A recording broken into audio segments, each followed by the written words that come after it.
Hello, everyone. Welcome to episode 186 of the Juicebox Podcast.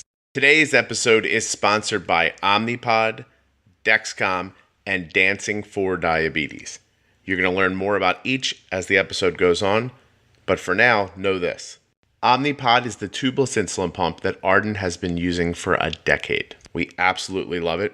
You can learn more about it at myomnipod.com/juicebox. Dexcom, of course, is the CGM that gives us all of the information that we use to make the decisions and do the things that we do with that Omnipod. Dexcom.com/juicebox for more information about that. And Dancing for Diabetes is just the beautiful little organization that helps kids living with type 1 diabetes through dance. And all they want from you is to check them out. It's dancing4diabetes.com. Maybe you remember back in episode 179, it was titled Behind the Cheese, and we spoke with Ryan. He was a gentleman who was diagnosed as an adult in his 20s, and he spoke a little bit about how his mother also had type 1 diabetes, but the entire time he was growing up, he didn't know, because his mother hid that from them. Well, guess what? Today's episode is with Ryan's mom, Laurie. She's had type 1 for over 40 years. She's going to share her entire story with us, including why she felt like it was necessary and needed to not let her family feel burdened by her type 1 diabetes.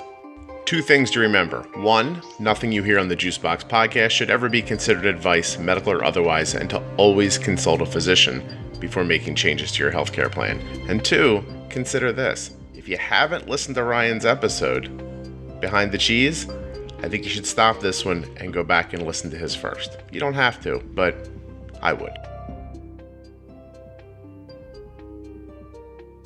Hi, I'm Laurie. I'm a type 1 diabetic for about 42 years and recently had a son named Ryan who was on the podcast who was also diagnosed at 27 years old, also type 1. Right. So let's go back over Ryan for a second. How old was he when he was diagnosed? About 26. And how long ago was that now? About a year. About a year ago. Okay. Yeah. So for people who listen to the podcast regularly, you'll be thrown off by the immediacy that you get to hear Laurie's interview. So Ryan's interview was done many, many months ago, but it ran just recently. It's episode 179. It's called Behind the Cheese. I think, if I'm not mistaken, that's a reference to where his mom might have hid her insulin when he was little. Yes. In the course of me talking to Ryan, he said, I usually ask like if there's family history and things like that. And Ryan really kind of took me by surprise telling me that he grew up with a mother who had type 1 diabetes, but they didn't know it. Right. So that's what we're going to get to. But first, Laurie, I don't want to out your age. I don't need that. Okay. But how old were you when you were diagnosed? I was about 15. Okay. Do you have any recollection of that time? It's a little bit foggy. But I do have recollection. I'm actually sitting right now in the room that I diagnosed myself, which is why it's so interesting. I just remember having extreme weight loss all of a sudden, extreme thirst, like my mouth felt like I had a ball of cotton in it. And the more I drank, it just, never got better. It actually got worse. I remember back then, Friendly's was a very common restaurant to go to when I would get a fribble, which is probably just like a thick milkshake filled with sugar, which made it worse. But one day, and then I just started generally feeling sick. I was in high school. And then I went to the encyclopedia because at the time, that's all we had. I know everybody's going to be laughing at the younger generation because I literally went to an encyclopedia. I opened it up. And I don't know why I knew right to go to diabetes. I don't know anybody who has it, nobody in the family, none of my friends, nobody. Okay. And I opened it up and there was the diagnosis. And I was like, that's what I have. And then I told my mother, we have to go. I think that's what I have. And it was like, that's what I had. That's insane. Yeah. Wow. Yeah. The encyclopedia. The encyclopedia, which you think young people are laughing. Young people right now are going, I don't know what that is. They're going to Google Right. to find out what an encyclopedia is. I am... Laurie, a little younger than you, I think. And I remember my parents buying encyclopedias on a payment plan. That's how broke we are. So we got like A through, whatever it was. And then they'd make payments and slowly the next volumes would show up at the house. Oh wow. Well, we got our encyclopedia because a very close friend, we had a set, and then a very close friend was going through some hard times, I guess, and he was selling vacuum cleaners, so we bought a vacuum cleaner. He sold encyclopedias, so we had a second set of encyclopedias. Anytime he sold something, my parents were nice enough to buy it. So we had two sets. That's amazing, and a great vacuum, bro. Yes, So yes. I'm guessing a Kirby cleaner if I'm doing No, I think it was just a Just regular a regular Hoover or whatever. Yeah. All right. Yeah. It's fascinating that you figured it out. Isn't it great that your parents made the payments all the way up to D? Yeah, I know. Or you wouldn't have known. You would have That's been like, true. look, I might have. I don't know if I have encephalitis or not. We get that. We get that volume coming. Anyway, so you do this. Go to the hospital. How did your life change then, as far as your medical procedures? Because 42 years ago is before a lot of the stuff that we have now. So what did you do to manage yourself? Yeah, very little. I mean, there was not much for me to do other than not eat sugar, eat a lot of diet foods, which we now know have carbs. But at the time, it was free. It was free. Diet soda was always free, but diet desserts and now looking back, it's like nothing is really free for the most part.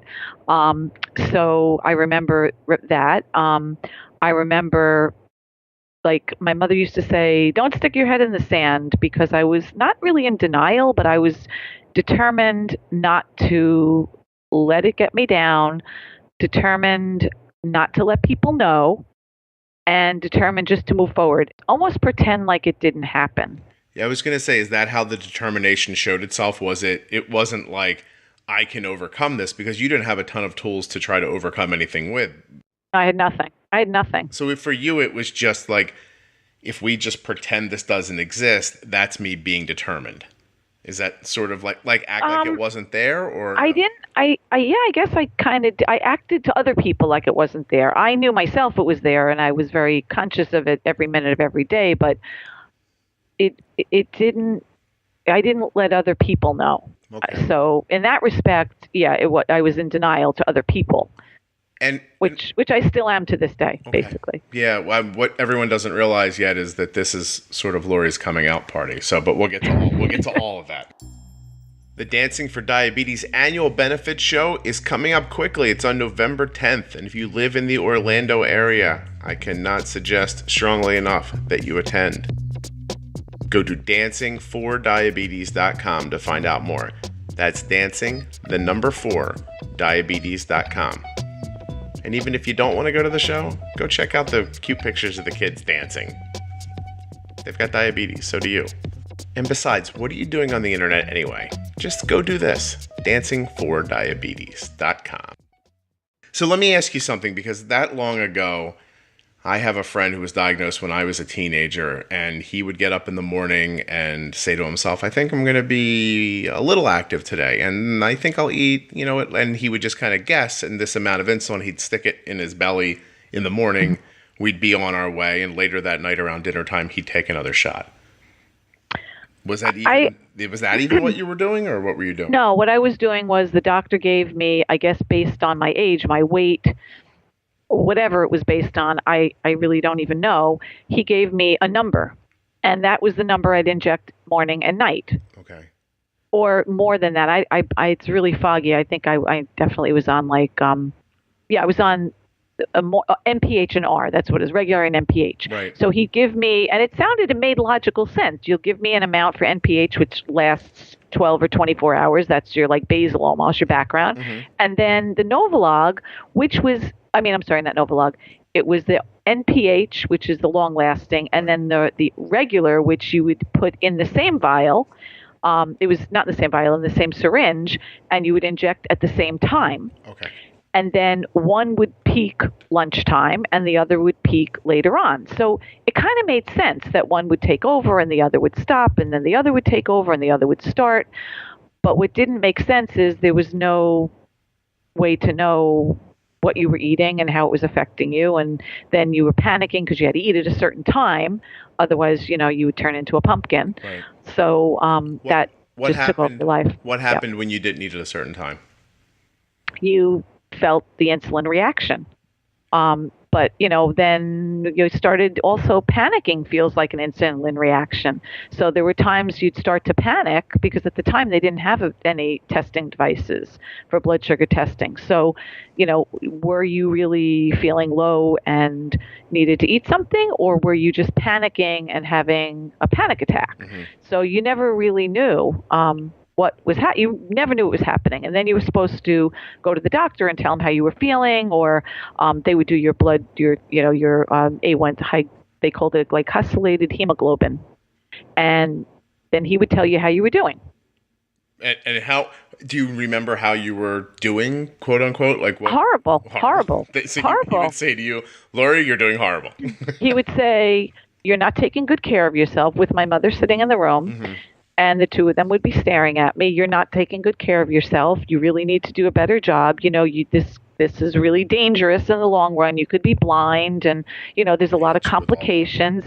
You can lose your feet, and and he was always asking me if I could feel my feet, and I'm sitting there like, being accused of not taking good care of myself when.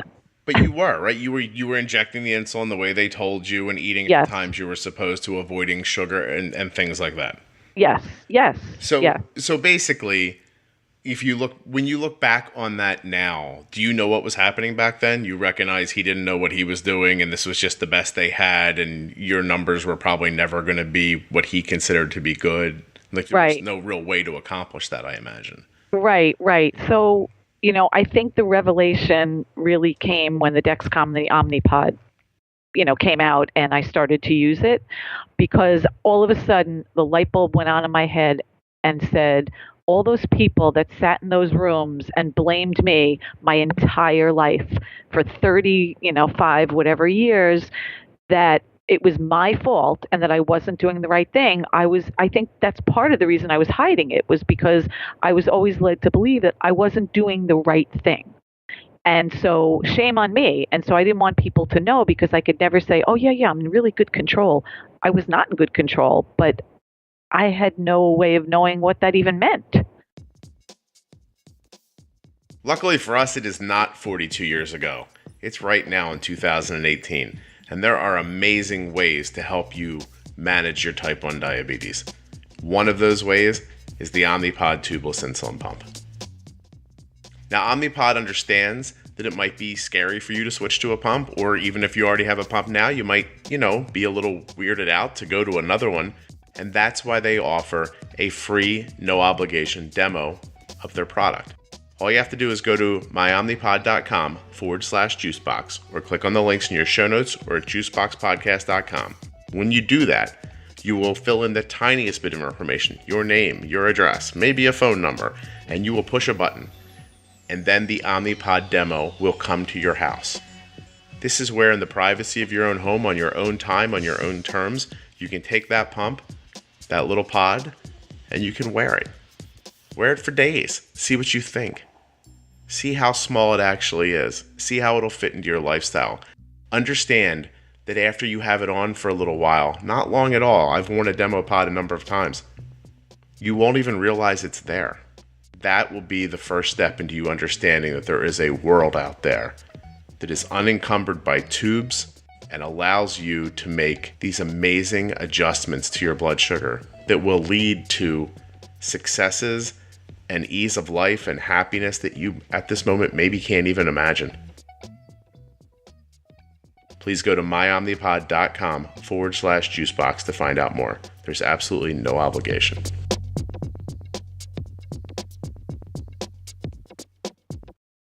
Fast forward a little bit. You got married at some point, I imagine. Yes. And you made some little Lauries, right? A few of them. A few? How many kids did you have? Well, I have twins. I have Ryan is my oldest. He's 27. Mm-hmm. And I have twins who are just about 3.5 years younger than he is. They're also boys. I have 3 boys. So I managed to have Ryan, and I have twins, and I don't know how I did it. I really don't. You don't know how you met. So was there any kind of, like, right now, if you were, back then, if you were that age back then, you went to your OB's office and said, hey, I have type 1 diabetes and I'm going to have a baby, they would tell you, that you had to have your A1C under control, and you couldn't have any spikes or real incredible lows, and you had to be like in this incredible control of your blood sugar and your type 1 and everything to even consider getting pregnant. But did any of that happen back then? The only thing I was told was that I had to be in good control, and I knew that. I mean, I knew that anyway. I wasn't only doing it because I was having children. I mean, I was doing it because I wanted to live and live a good life.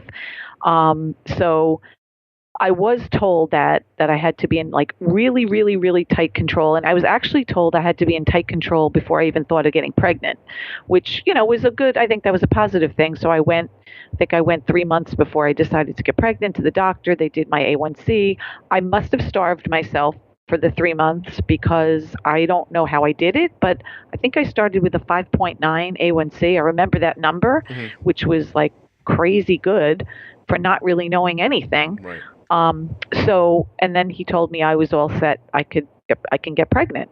So, I knew that I can get pregnant. And the one question that we asked was, is this going to affect my children? Like, will my children possibly genetically be disposed to having diabetes? And his answer was no, that type 1 diabetes is generally not hereditary. That's type 2. And that there is a slight chance, but it's like 2 to 3%. He said. That's what they told you back then. I think that's what they told me. I think they say now that you have your children have maybe a 10% over the whatever the national average is. You have about a 10% more of a possibility, like greater possibility. But it just sounds like anything else with health is that they learn, generation after generation too. And I'm sure he was giving you whatever his best information was back then. But the idea of being so harsh on you, that I imagine has stuck with you most of your life. Is it still with you now? It's with me now, but it's with me in a different way. It was with me my whole life, just being really angry because everybody told me I could do better, and I didn't know what that meant. And I wanted to do better. I mean, I wasn't rebellious. I wasn't trying not to do well and take good care of myself. It's just nobody understood that I couldn't. Like, I didn't understand why I couldn't. I didn't know. And then when I did get the Dexcom and the Omnipod, all of a sudden it was like that moment of that I just opened my eyes and I said, oh my goodness, all my life people are blaming me, and it was never my fault. It was not my fault. I mean, I always say it's like put somebody in a car, put blinders on them, tell them to go, and don't hit anything. Yeah. And then, I was going to say that it's really interesting how people's minds work. I was standing at a baseball field recently and watching this kid work out for softball, and she wasn't very good. Like, she wasn't bad, right? But she wasn't good. She was fighting against herself. I don't think she was the most physically talented kid. I don't think she had a lot of baseball knowledge, IQ, like where to go with the ball, things like that. And as she was sort of faltering at this tryout, the father eventually, I guess, got the best of him, and he yelled to her to just do better, basically. And I thought to myself, this is no different than if someone said to me, Scott, you have to go dunk a basketball, and if you don't, we're gonna scream and yell at you. And because I can't. Like, Laurie, I can't dunk a basketball. You could tell me the right things to do. I could do everything as well as you could explain it to me. I would never be able to jump that high up in the air. I lack something that would stop me from doing this. This girl lacked something that was making what was asked of her impossible. And it doesn't seem like people care about that. They just want you to get to this place, but don't offer you either direction or the confidence to say, like, how great would it have been if a doctor said to you back then, look, I see you're doing your best, and keep going, like, don't stop, and being positive, because maybe they knew in the back of their mind there was no best. They weren't giving you good advice. They were giving you the best advice they had. And I'm fascinated constantly by how that works in people's minds. Like, their expectations for other people are always sort of interesting, I guess. Right. So when you have Ryan, you're how old? I was 20. I was just about 30. Just about 30 years old. You're married to a doctor, is that right? Yes, I am. Okay. I am. What kind? Do we know what kind? Can we say what kind of? He's a podiatrist. He's a foot doctor. Okay. Yeah. Okay. So is now you're married to a person who's been through medical school. Your husband's already always known that you have type 1? Yeah, because I met him when I was 19. Mm-hmm. So I had already had it for 4 years.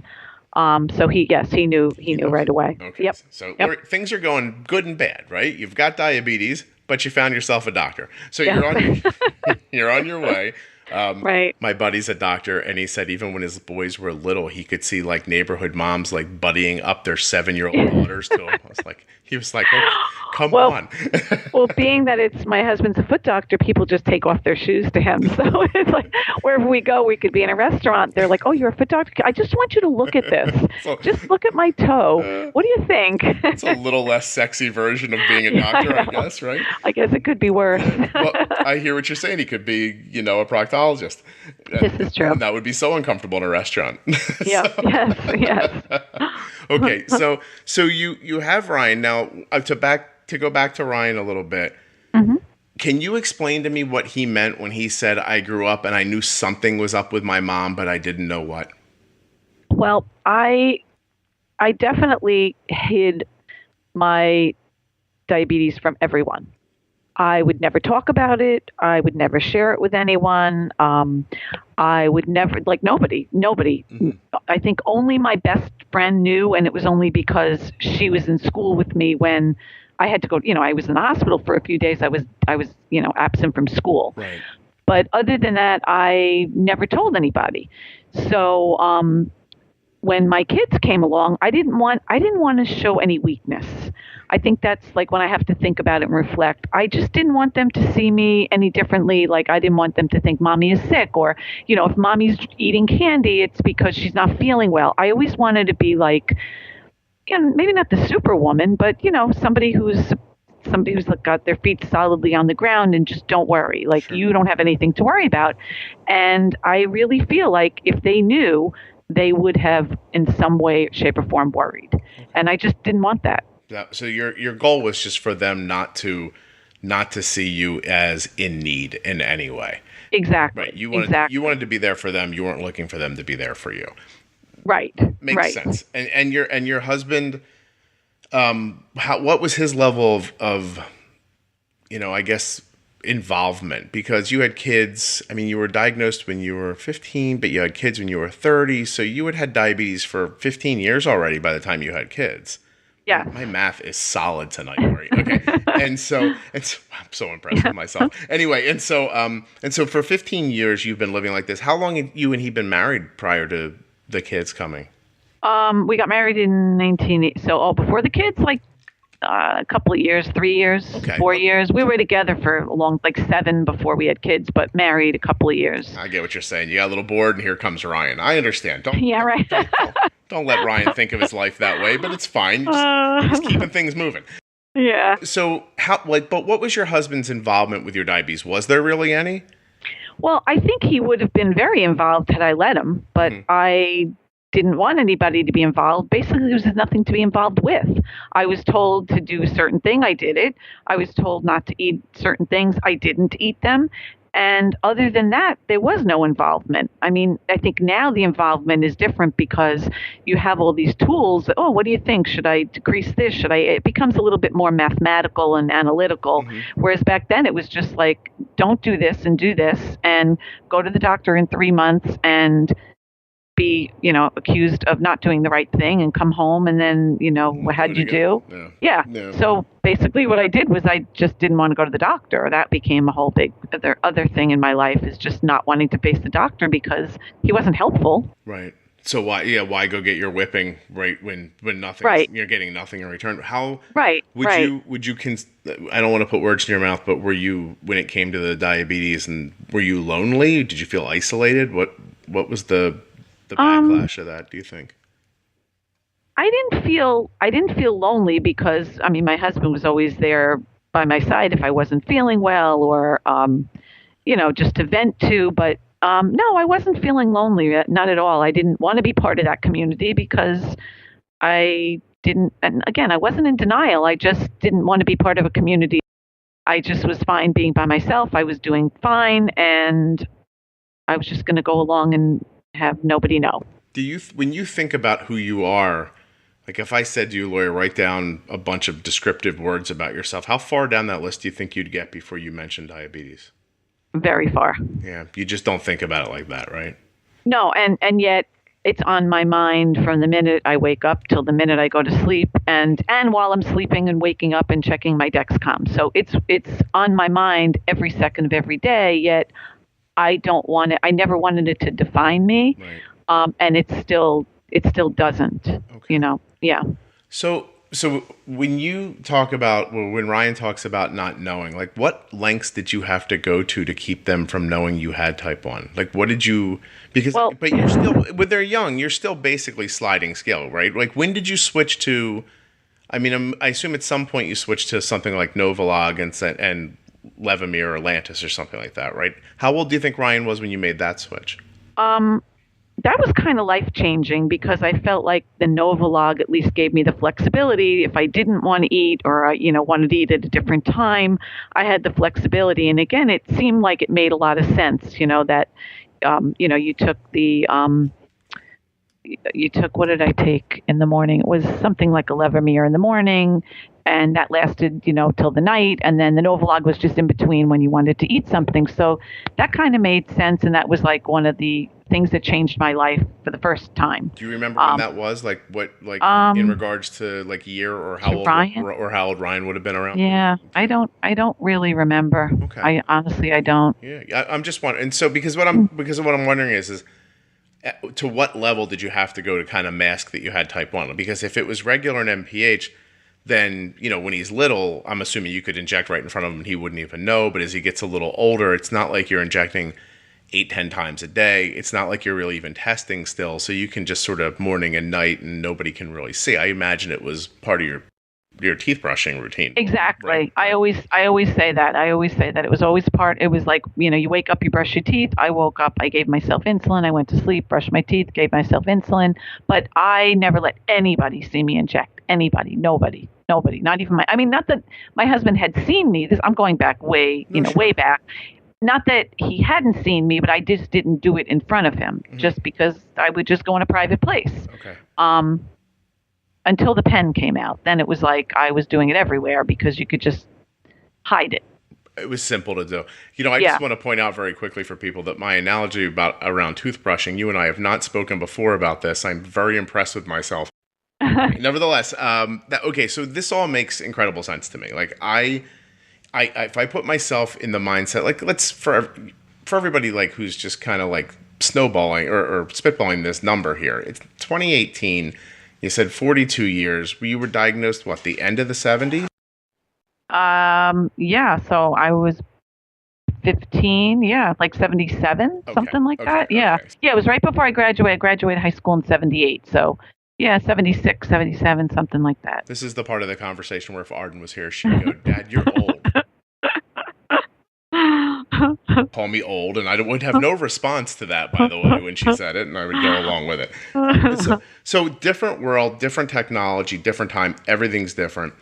Right. You're pretty much have kind of like, shut out your husband as far as, being around anything.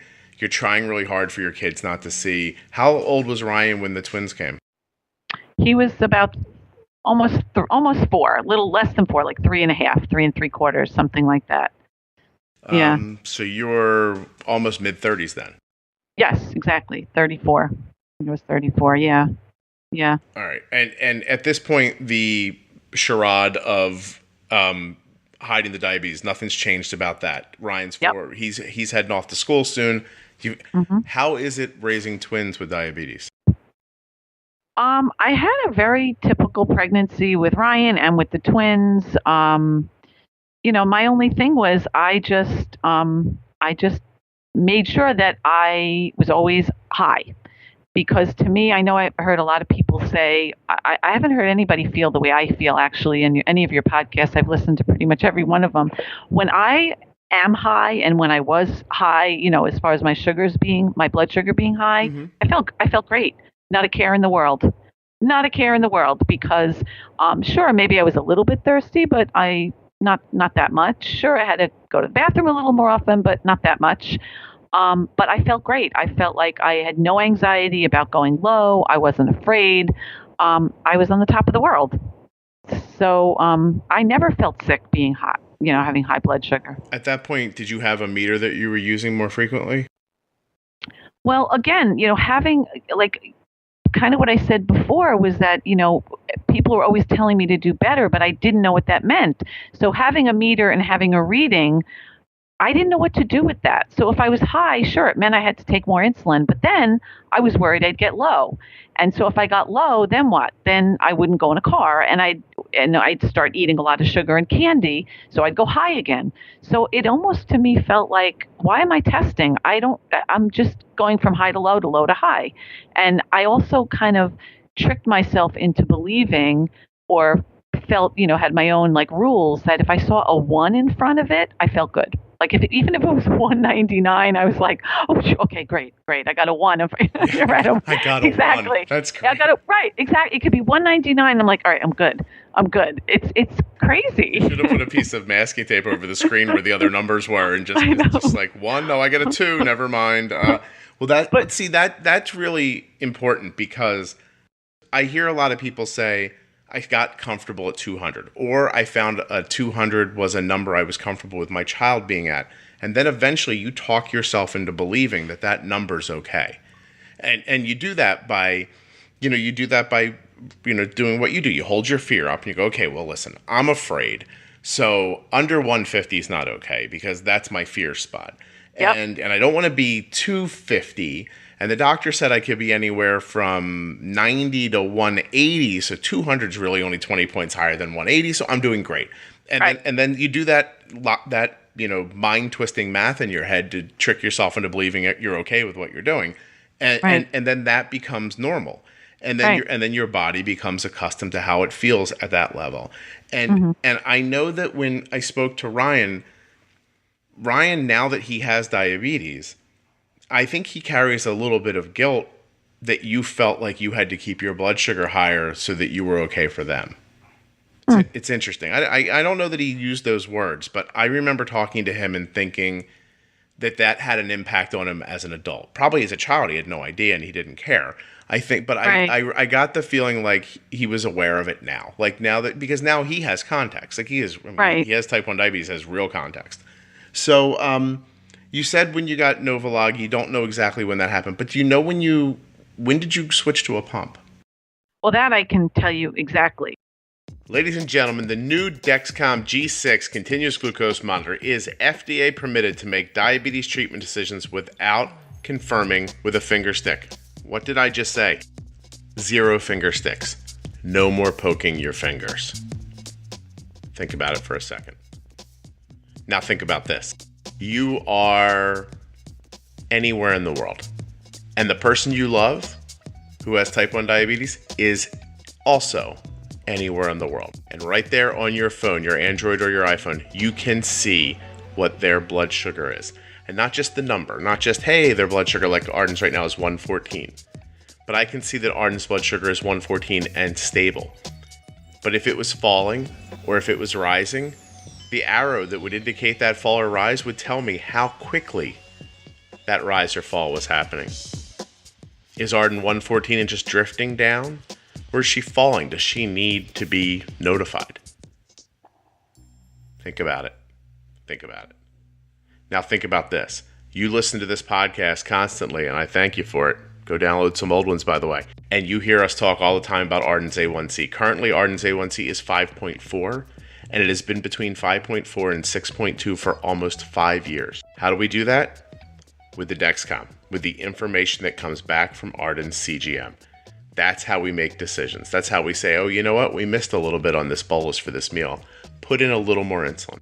That quick decision can be the difference between a spike and nothing. I want you to go to dexcom.com/juicebox. Go right now so you can experience that comfort. When did you switch to a pump? Well, that I can tell you exactly. What happened was, I know that my doctor had been recommending a pump for many years. But to me, I kept saying, and what is it going to do? Well, it's just a different way of administering the insulin. You don't have to give yourself shots. So to me, I didn't want that. I had no problem giving myself, I mean, not that I had no problem, but, I was okay with giving myself shots. Sure. I didn't want anything tethered to me. I didn't want the string. I didn't want not the string, the tubing. I didn't want to have to put it, on my skin. I am very vain. And I dress with, nice fitted clothes, and I didn't want, and because I was hiding it from everyone, I didn't want either the tubing or the, anything to show on my body. So if the only benefit was that I have a different way of administering it, not enough of a bang for your buck, right? Not at all. I'm like, I don't need it. I don't want anything. I don't want to be tethered to anything. My friend Charles, who will never listen to this, would say that the juice isn't worth the squeeze. And it's a very New York thing to say, I think. Well, that's good. So you were just not interested in letting people know, obviously, from what you've explained to me so far and everything I know, you weren't looking to announce to people, hey, I have diabetes. And this guy wasn't giving you, because I have to say, saying that a pump is just a different way of delivering insulin is such an incredible understatement. Right. Well, I know I see that now, which makes me realize how little that, as we, I know, as you always say, how little the endos really know. And I've, have a lot of experience recently with thinking this doctor that I go to was fantastic. And I'm now that I know so much, that more recently, after having it for 42 years, the past year I learned more than I learned in 42 years, and realized that she knows, it's a woman now because I don't go to the other man anymore. He retired. I know so much more than her that it's scary. I don't want to know more than her. Yeah. Well, I understand that. I also, as you've been speaking for the last half an hour, I've been wondering, and I didn't know if I should ask you because I didn't want to insult you, but now that you're more freely talking and that you have diabetes and you're seeing more community, even if it's just this podcast, you found some sort of a community. Is there any hindsight about, I wish I would have gotten involved earlier, like maybe I would have learned something sooner or felt a different kind of comfort, or like, do you feel like hiding it was, did it accomplish what you wanted to accomplish, or did it accomplish what you wanted to accomplish at a price? No, I think that it accomplished exactly what I wanted to accomplish. And I don't feel at all that I should have come out sooner. If I, should have let people come out of the closet.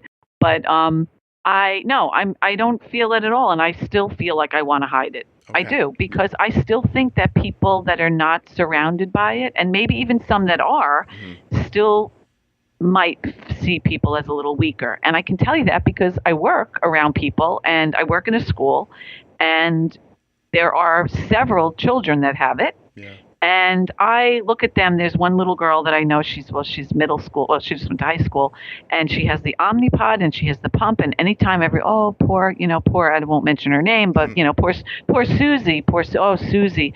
Susie is eating more cupcakes and more candy than any of those kids in the room that are gluten-free and dairy-free, and she's got her pump, and she's going to use it. Right. And so when she wants 2 cupcakes with frosting, the nurse has to figure out the calculations with her, and she gets her cupcakes. So it's not poor Susie. Right. Or there are people that say, why is Susie eating the cupcakes? She knows she shouldn't be eating it. Why are her parents letting her? I don't understand. Just because they want, they don't want her to feel different? And I'm sitting here. And that impacts you, right? That really does impact you. Now, do you think that's a generational thing? Because let me tell you this. I saw my daughter on just last week. So this is going to be like real time. Last Saturday, Arden played in 3 softball games. We got up at 5 o'clock in the morning, drove somewhere, God only knows where. By the way, if anyone listening has children, if you put them in a sport, you're going to see just the worst corners of the world. And so we're behind like what I think might have been a sewage treatment plant, or where they stored the garbage trucks for this town on this baseball field, right? And she played at 8 o'clock. She played at 11:30. She played at 1 o'clock. We drove home. She got something to eat. She changed, took a shower, put on a bikini, went to her friend's house for a birthday party. They're in the hot tub at night. There's a fire burning in the background. She brings home some pictures. It's her and her friends. And there's Arden in her bikini with her Omnipod right on her thigh and her CGM sticking off of her hip, and she couldn't possibly care less, nor could any of her friends or the people around her. And so I'm totally not trying to make you feel bad, but I'm wondering if, and by the way, mid-70s till, the 2000s, there's a lot of growth in society since then, obviously, right? Right. But do you think that you just grew up around a bunch of people who weren't going to like it, and Arden did, or do you think that you set an expectation and she set an expectation and Susie's setting an expectation, and whatever other people think, then I can't curse on here, but F them, right? Like who cares? Who cares what other people think? And I get it. Like I totally get it. My mom is, older than you, but more of your generation, and she certainly would be very careful to hide things about her life and my life and everyone's life. And I don't know if that's generational or not. Like I'm sitting here, I can't decide that while you're talking. I'm not sure. I don't know. I think I just think that because the technology right now is so great and so unbelievable that I have never felt more normal in my life. Yeah. I don't think anybody even 5 years ago, from that generation, which is basically this generation, I don't think that they're even up to speed on how fast things are and how it's moving and how people are really living pretty normal lives with diabetes. And I feel like there are a lot of people that have it, but not that many. Right. I don't want to be the one to have to educate everyone because I feel like, I do feel like I've been around people that have told me things not knowing I have diabetes, and I'm looking at them like, are you kidding me? Mm-hmm. I don't want to be the one to go around educating everyone. I'd rather just... You're trying to live your life. Yeah. No, that's the goal, right? That's and I completely get that. So, all right. Yeah. So you said you didn't want to pump. You said no to it, but and by the way, people, I don't pre-screen what pumps people use before they come on the podcast. Okay, so but when did you get a pump then? So the first thing was the Dexcom before the pump, and my doctor, what was happening was I decided I was going to take control, because the meters were better and they were faster. And so I decided to get a better meter and just really I started to just think to myself, I really have to take control of this. Yeah. So I'm just going to test myself. So what did I do? I tested myself, and I'm not kidding, probably 20 times a day. Mm-hmm. But guess what? I was doing a really good job because by doing it 20 times a day, I was like a human Dexcom. I understand. I could see what was happening 5 minutes after I ate, a half hour after, an hour after. So I went to the doctor and I started doing really well because I was testing all the time. And she thought I had OCD. And she thought I should maybe see, well, she didn't really say you should really see someone, but I could tell that would have been the next comment. She says, that's ridiculous. You just can't live your life like that. I said, why? Yeah. Because it's just not healthy. I said, it actually is healthy because I don't have the highs, the lows, or at least I'm able to catch them, whatever. Yeah. She said, a Dexcom is for you. And so I started to listen a little bit, and I said, well, what is it? I said, does it give you the number? She says, no, it's not accurate. It doesn't, and this is only 2 years ago. Which version was it? Probably the G4 or 5. The G4 or the G5. Okay. I think it was the G4 or 5. It wasn't much beyond, before that. I have to tell you, I was bolusing from the G5. I wasn't even testing back at G5, but it's again, you're getting, okay, so you're getting your information. How many years ago do you think? 2. Just 2 years ago. Okay. Yeah. So what she said to me was, you don't get a number. The number is not accurate, so don't even look at the number. But what you get is a trend. Mm-hmm. You see if you're going high, if you're going low. She didn't even say there was a margin of error. It was more like, it's just not accurate. So you just could see. I said, well, then what good is that? I'm actually doing better myself by knowing a number. Yeah. So, but she said, but that's really what you need. And so the question of when I got it was when Ryan was diagnosed, because I was already, I had already been in the motion of really taking charge and doing really well, right. But I didn't have any tools. So when he was in the hospital, in the emergency room, lying on the table with a 600 blood sugar and nobody was doing anything, I was sitting with him, my husband, and my daughter-in-law, who is sitting on her cell phone Googling everything there is to know about diabetes and more. And she said, "Hey, Laurie, did you know?" And now you have to remember, I hadn't even mentioned it to her yet or anybody. I mean, I hadn't come out. I wasn't talking. Like, she knew I had it, but we never spoke ever. Right. So here he is on the table, and all of a sudden, like, my whole life spilled out. Yeah. And she was showing me the Dexcom and the Omnipod, and all of a sudden it was like, like in the Wizard of Oz, when it turns to color, that's what happened. That's basically what happened. My world went from black to color. And the minute that she said that and we started looking, I realized I had to do this not only for myself, but I had to now do this for Ryan and set a good example.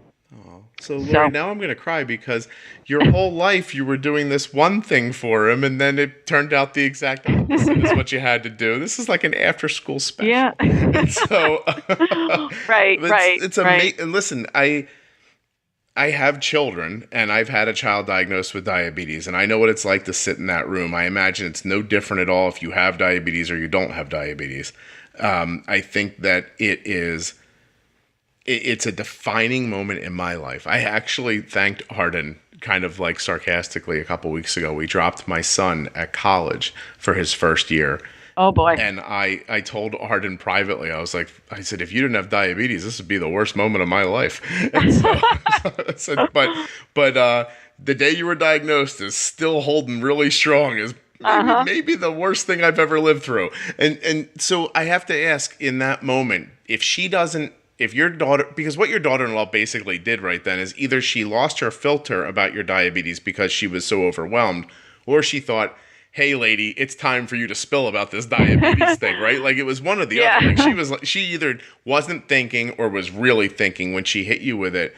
Do you think if she doesn't say anything to you, do you think you still have this moment? Dancingfordiabetes.com. Dancing, the number 4, diabetes.com. Dancingfordiabetes.com. Go to dancingfordiabetes.com. Hey, have you heard about dancingfordiabetes.com? I haven't. Well, you should check it out. Dancing for Diabetes. Where do I find that? Well, odd you ask. It's at dancingfordiabetes.com. Do you think if she doesn't say anything to you, do you think you still have this moment? I think that if you just know my daughter-in-law, it's more about, I see a problem or a situation and I want to help. And that's with anybody, anything and anybody, even if you want to book a hotel room or, you want to buy a new pair of shoes, you tell her what you want and she's already done the research for you. Gotcha. So that's just her. You were part of her research, basically. I think she enjoys doing research. So I gave her something to do in a very horrible moment that actually really helped. Distracted her and just helped immensely. So, and then the minute I mentioned it and I, mentioned it to my boys, my twins who are all about, they're software engineers. They're all about technology and, living in this generation, they all jumped on the bandwagon and looked it up for me. And they were, telling me how wonderful it is. And I did this and that. So, it just became like a whole support group for me. I was going to say, you created your own support group right in Ryan's diagnosis room, basically. Right. Yeah. And so he always says what happened, this diagnosis was the worst thing that ever happened to him, but the best thing that ever happened to me.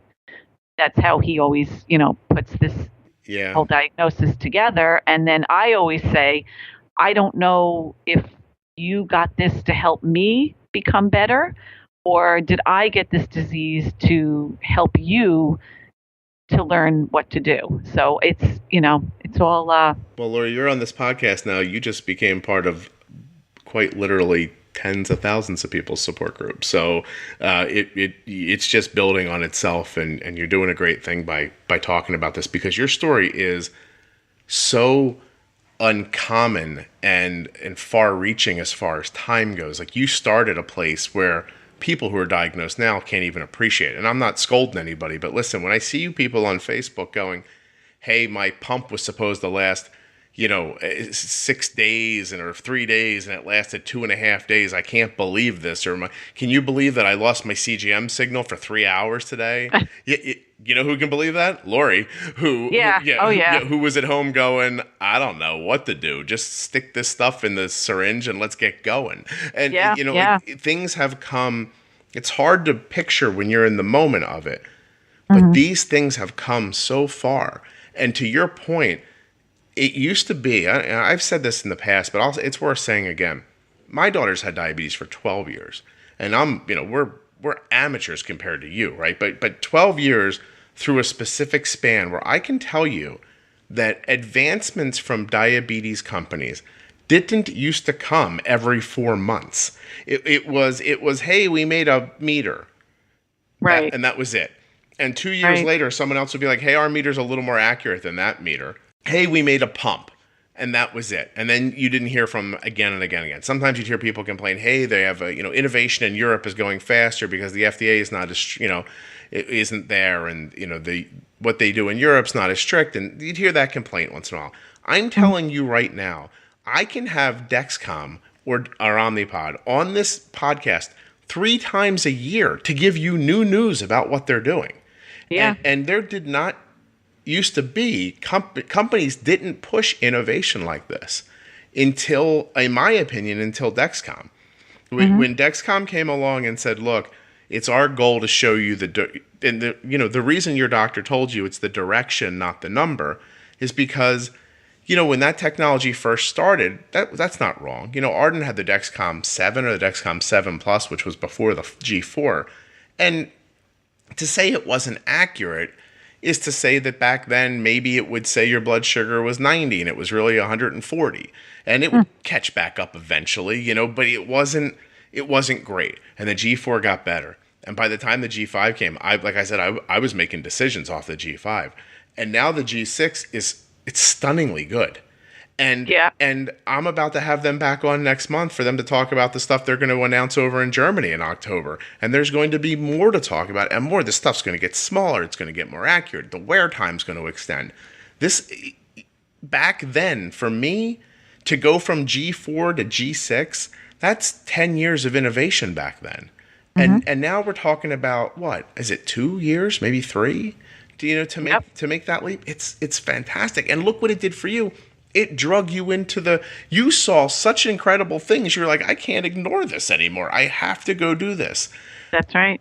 Right. What has the impact been on your health, do you think? What's the first thing you think of when I say you've got a CGM now, you're using a Dexcom, you're using an Omnipod? Like, what's been the greatest benefit for you so far? I think it's a toss-up. It's a toss-up because mentally, I feel... Not only do I feel more normal, but I also have so much less anxiety about leaving my house. I mean, I do leave my house, of course. I work. I mean, I'm never home. I'm very, very active, but there was always anxiety around it. So if I knew I was going out, I would eat candy or eat, not candy all the time, but, like something. Cookies or something. And forget about the amount of candy I have. I had my candy and my backup candy. And then I think you had said something to Ryan, like your mother was Willy Wonka, because every crevice of every place, just in case, I always had candy. Right. And that in that respect, psychologically, I feel healthier because I'm able to go out and navigate my path and not worry so much.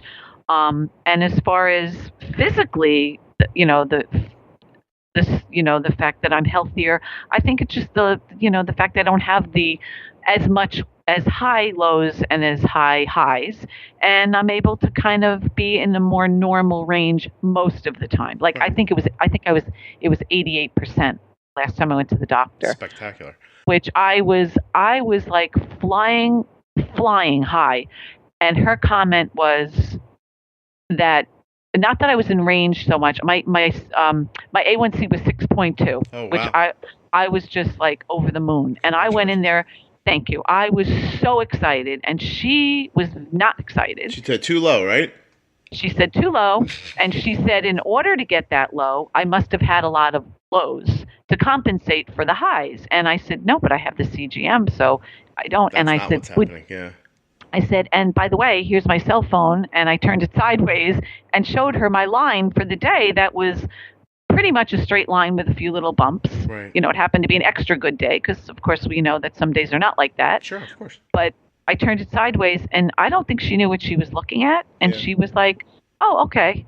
very, like, I went in there thinking I was going to get like a marching band, and I came out feeling so disappointed in her reaction. It happens to a lot of people, or I get a lot of private correspondence from people who are like, I listened to the podcast, I figured out what you were saying, put it into practice, real excited, went to the endo, they yelled at me because they thought exactly what you just said. And all that goes to show is that the advice you're getting from those people is based on the idea that they don't believe you can do what we're all doing. Mm-hmm. And that's dangerous, because they're advising you sometimes based on a fear that you don't really have anymore. You know, because let me ask you, and I really don't know, are you employing the things that we talk about in the podcast? Do you bump and nudge? Do you are you a little aggressive when you need to be, like that kind of stuff? I struggle with the being aggressive. Okay. I very much struggle with that, because as much as I am, I call myself bionic, because between my CGM and my Omnipod and my Apple Watch, and, I've got it all. I feel a little bionic. I still have 40 years of baggage. And the baggage is, when I'm low, that feeling, is just, it's just something you don't want to ever experience. And even though I know, I see where my numbers are going, it's not going to keep going. I'm not going to just pass out. I could, but I'm not, because I can shut everything down and eat candy. I still suffer from that panic feeling of not knowing where I am and how low I am and how low I'm going to keep going. What if it happens so fast that it overwhelms you and you're by yourself? I understand. Yeah, so Ryan's always telling me, you got to be bold, and I'm like, I try. I know, it's like you don't get it. you think that the day you were diagnosed, Ryan, was your worst day. It's turning into my worst day. Shut your mouth. I know. Now I really got to take care of this, he's going to be watching you the rest of your life. Now, you don't need this. And now I'm shared with with my family, and everybody's looking at this. I'm like, this is like so not me, Right. So it's just a whole different world for me. But I do struggle with that baggage of my past. Yeah. I imagine it'll get easier as time goes on. I really do. But at the same time, you're doing it, right? You've an A1C in the 6s and the low 6s. It's spectacular, right? You eat you eat normally, right? You're not. I eat normally for me. I like to eat. I like low carb, because that's just what I want to stay thin. I eat normally for me. Maybe somebody else would say, how come you're not eating bagels and, this and that, but it's, for me, this is normal. Sure. The way I'm eating. No, I don't think there's anything wrong with that. I'm not denying myself anything. It's just, This is how I choose to eat. Exactly. Can I ask you a question? I meant this or asked this earlier. I want to go back a little bit. Ryan's diagnosed. And you guys sort of form this relationship around diabetes now. Is that a mothering instinct, do you think? Like, as much as your instinct told you not to make your kids feel like they were need to look out for you, and do you think that being more available to Ryan and talking more about your diabetes, is that just feeling like your responsibility as a mom? I think it's just very natural, because, Ryan and my other boys, Greg and Doug also, were, very, very close. I talk to them pretty much. Well, the boys, one of them still lives home. I talk to them every day, and I talk to Ryan pretty much every day, if not texting and back and forth. So I'm very connected to them.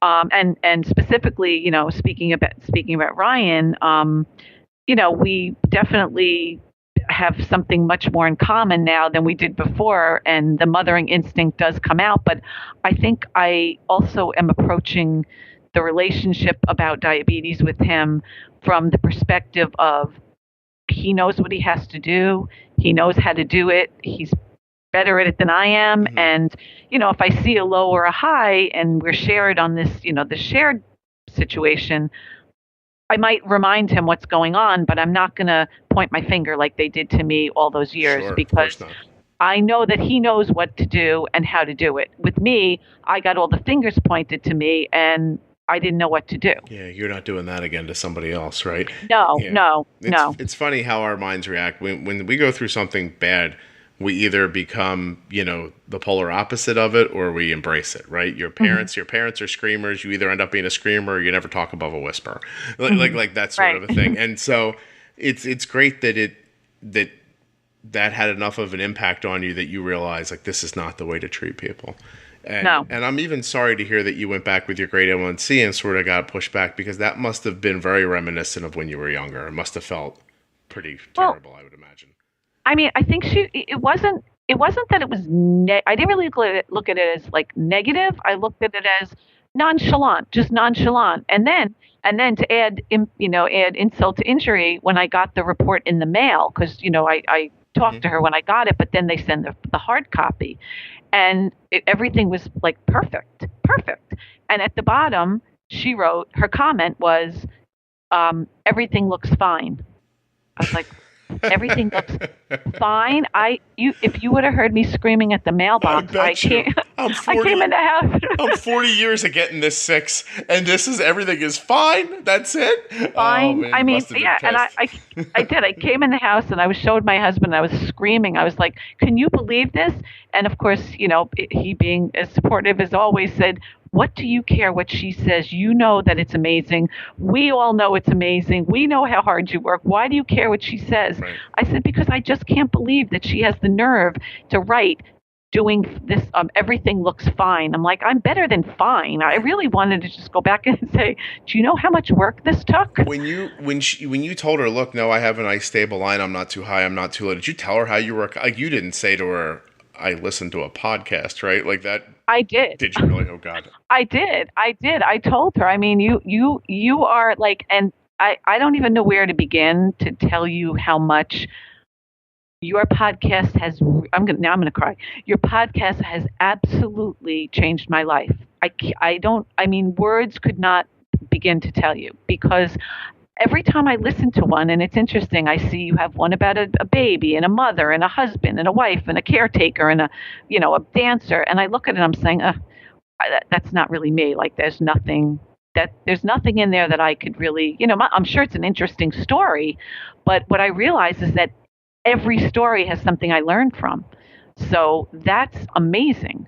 And there are not enough hours in the day for me to listen to all the podcasts. So I take walks. I have a new puppy. I take walks with the puppy. I got those earbud, whatever the things. The AirPods? You have AirPods? Yeah. Good for you. I'm telling you, I'm bionic. I have the Apple Watch. Now I'm getting the brand new phone. That's, the whatever. I mean, I am so hooked up, but every one of them is there for me to listen to a podcast. So I'm sorry it's costing you so much. I know I tell people the podcast is free. Apparently it costs a couple $1,000 a year in gear. And I've had my boys listen to the podcast, and my husband listens to parts of it, and it's just I don't know what to say. Well, you didn't. I wasn't setting you up to say something nice about me. No. But I very much appreciate that, and I have to tell you that as time goes on, I'm much better at taking that compliment than I was at the beginning. If you go back 50 episodes, I would have said something stupid after someone said that. But I genuinely appreciate that that's how it has struck you, and that's how it's helping you, and it is totally my goal. And so it's really fulfilling to see that it's having that effect, and I'm just pleased that you found it. I really am. If nothing else, I'm just very happy for you. Yep. We are coming up on an hour, but I don't want to rush you off. I want people to understand that Laurie was really very nervous to do this. It's funny how it happens. Most of your scheduled recordings happen. They go off without a hitch, but I must have had to push Laurie off like 73 times at this point, to the point where this morning I overslept through our recording, and I could not have possibly felt worse, and got a hold of her and I said, "Look, so we're doing it in the evening," which I never do, and I just I want you all to know that when you hear this week, it was just recorded 6 days prior. And I'm putting it out very quickly ahead of others that I've recorded in the past, because I don't want Laurie to feel nervous every day for months and months and months until this episode comes out. So we're getting it right. She's getting special treatment because I slept through her podcast recording. Well, I appreciate that, because anyone that knows any one of us in my family, we can't wait for anything. So you did perfect.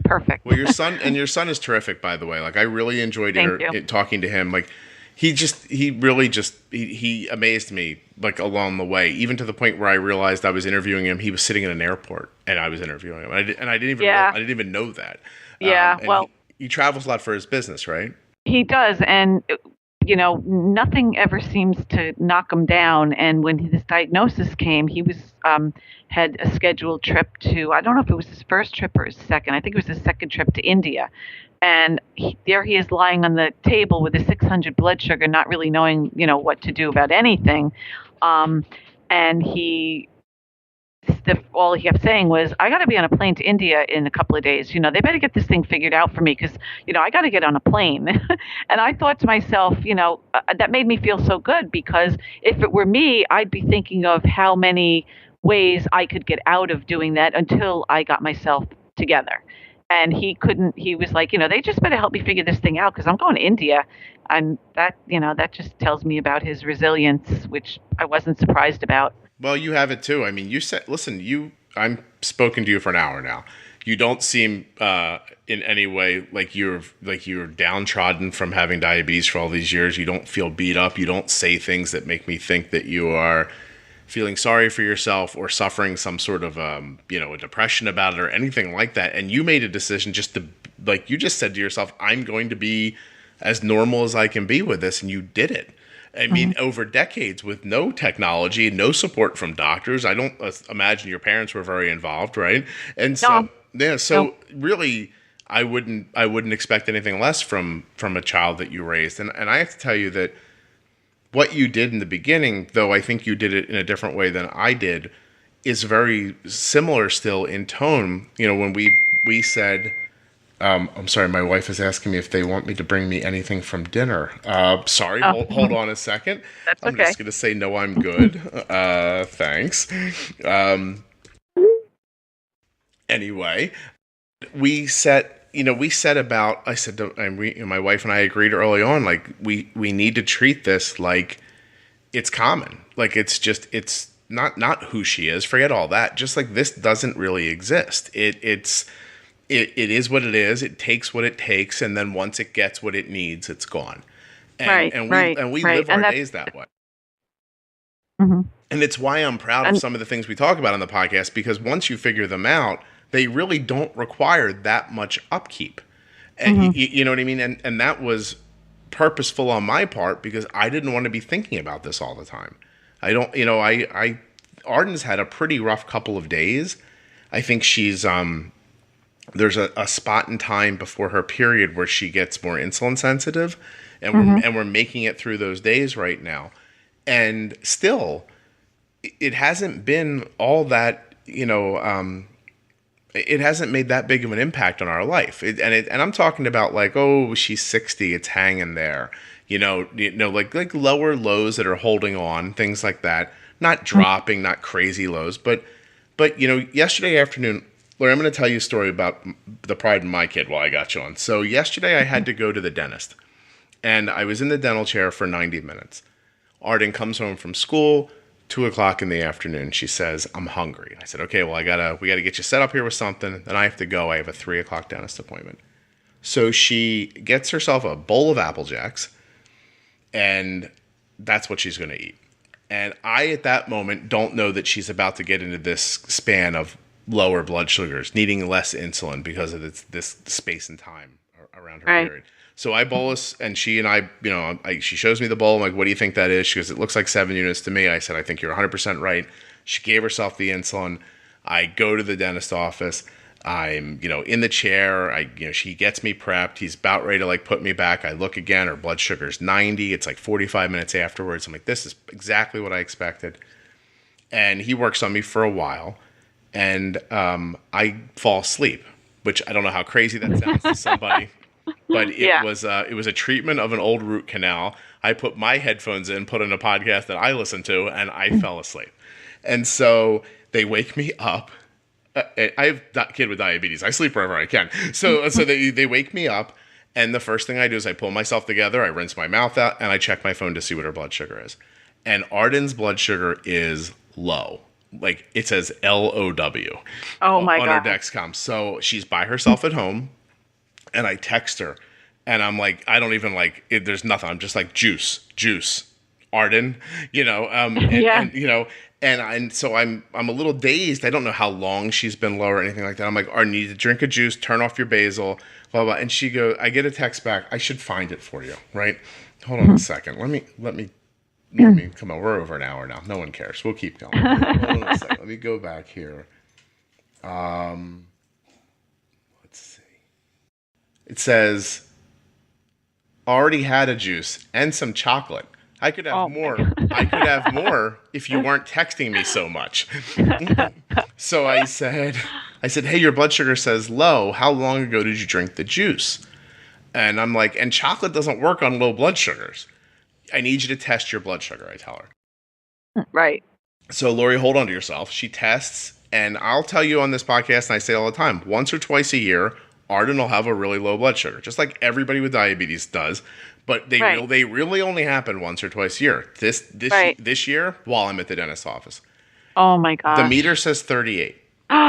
And so I'm still sitting there. He's not done with me yet. I text my wife, are you home? She's like, no. I'm like, are you close? She says, yes. I'm like, how close? She says, 25 minutes. I responded to her. Oh my gosh. That's not close. Never mind. I go back to Arden and I said, I need you to drink another juice and make sure your basal's off.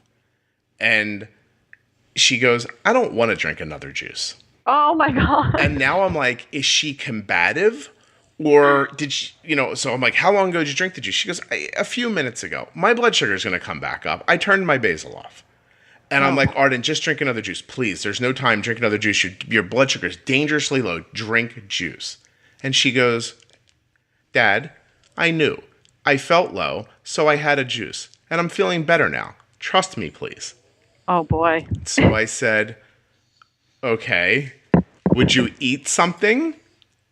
And there's a pause and a pause and a pause. And she goes, I'll have Cheetos.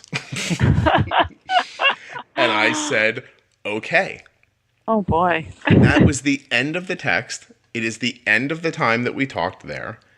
And so I waited a couple of minutes. I watched the arrow turn back up. It was diagonal down low, by the way, when I first looked at it. Oh my gosh. So I'm sitting in the chair. The guy's like, I can let you go in just a minute. Meanwhile, his aide is looking over my shoulder while I'm like, you're gonna die, do something, right? And so she's like, I think he really has to go. And I'm like, I really do. And he goes, well, I can't, like, you can't leave. Like, I have to finish this. And he had he's like, just a couple more minutes. So I'm like, okay. So there the arrow goes, low diagonal down, and then suddenly it's steady at 40. And then it's 43 and 45 and 52, and then the arrow swings the other way. And I thought, okay, she's okay. She's okay. She did what she was supposed to do. None of this went the way we expected to, and she's all right, and she handled it. So I let the dentist finish, and I got in the car, and I called her, and I said, hey, I'm on my way home. And she's like, whatever, I'm good. So I got home, Laurie, and I came in the door, and she's just hanging out, doing her homework, just like she was when I left. And her blood sugar leveled out, and it was good. She actually treated really well. She didn't overtreat, and she was right there. And I told her, I'm like, honey, I need you to really understand, I 100% trust you. I said, but I came into that situation a little blind, and I was a little dazed from like being asleep, and I really didn't know how long you had been low. I didn't know if you'd addressed it. I said, in my heart, I didn't know if you were unconscious when I started texting you. And I said, and when you said you didn't want another juice, I realize now you said that because you knew you didn't need it, but I didn't know if you were just being combative because your blood sugar was really low. She goes, I was good. And I was like, okay. And that was the end of it. I'm pretty impressed at the fact that she doesn't panic when she gets low. I mean, if somebody told me that I should drink another juice or eat something, like wild horses couldn't stop me because I get so panicky and so scared that I'll stuff my face, I'll gorge my face, I'll just keep eating. Right. I've gotten better with that because now I can actually see what's happening, and I do realize that the arrow for the Dexcom takes, especially with those really low lows, it's not takes immediate. A little while to catch up. Mm-hmm. Yeah. So I'm better, but you couldn't stop me from eating a whole box of cereal, and especially if somebody told me they thought I should. You wouldn't. I mean, I think Ryan once said it that if he's low and he is looking for sugar, he would eat a gumdrop off the bottom of somebody's shoe if he had to. Of course. I was really and this is something that I think I'm telling the story is valuable for. Because like I said, first of all, this is not a daily occurrence, not a weekly occurrence, not even a monthly occurrence. This is a yearly occurrence, right? A blood sugar that low.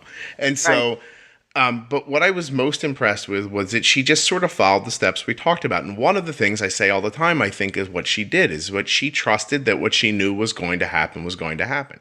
She drank the juice, and she's like, this is going to work. And look, maybe there might have been a moment where it didn't work, but we also, to be honest with you, the 7 units back to that bowl of cereal, in any other, time of the year, I under bolused a little bit because I was leaving. I had no idea. Like I don't track my 14-year-old daughter's period, although I guess now I should. But apparently, like, it was just dumb luck. It was dumb timing, right? But when she handled it and she was being, coherent, and she told me she was eating, if I told you I was never really upset or worried, I don't know what that says about it. About me. I think it just says that, like I tell people all the time, like, eventually you will have so many experiences that those experiences will inform how you feel in the future. And I would have been worried if there was a reason to worry. Trust me, I would have ran out the door with a dental dam in my mouth if I thought I had to, right? Right, of course. But I watched it, and I was like, no, I can see how this is going. She's right. This is going to go the way she said. And so that kind of data and that kind of feedback from this equipment and it's just, I don't know, it's spectacular. Like, it really is, Yep. And it's spectacular that you have a daughter that has you to model the, the correct way to manage her diabetes, because, you do speak of what you're doing out loud. And I think that's part of the modeling, that she sees what you're doing in certain situations. So it's the whole plan, Laurie. It's just like any other parenting situation. You don't bother telling them things. You don't bother writing it down. You be a role model, and that's right. And they pick it up as they go. That's right.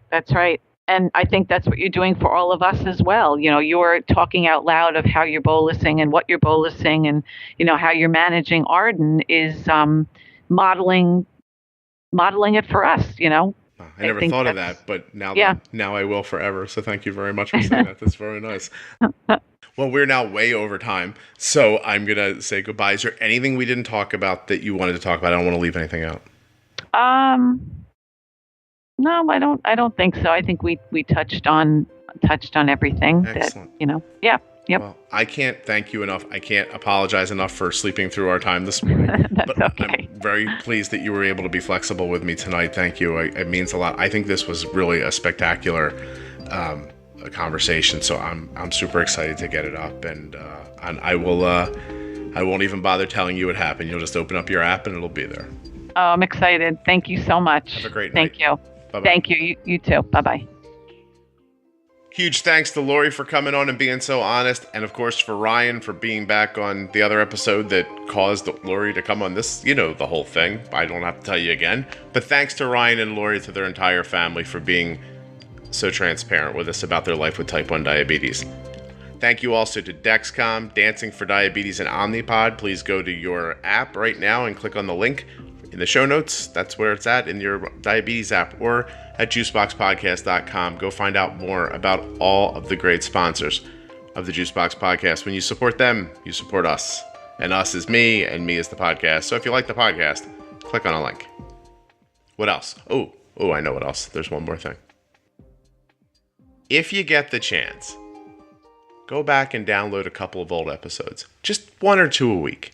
If you don't have the chance to listen to them right away, that's cool. Make a plan. But if you do have the chance, I think it would be amazing. I think a lot of stuff has gone by and you may have missed it. So if you liked this episode, just remember there is a ton of what you might call evergreen stories.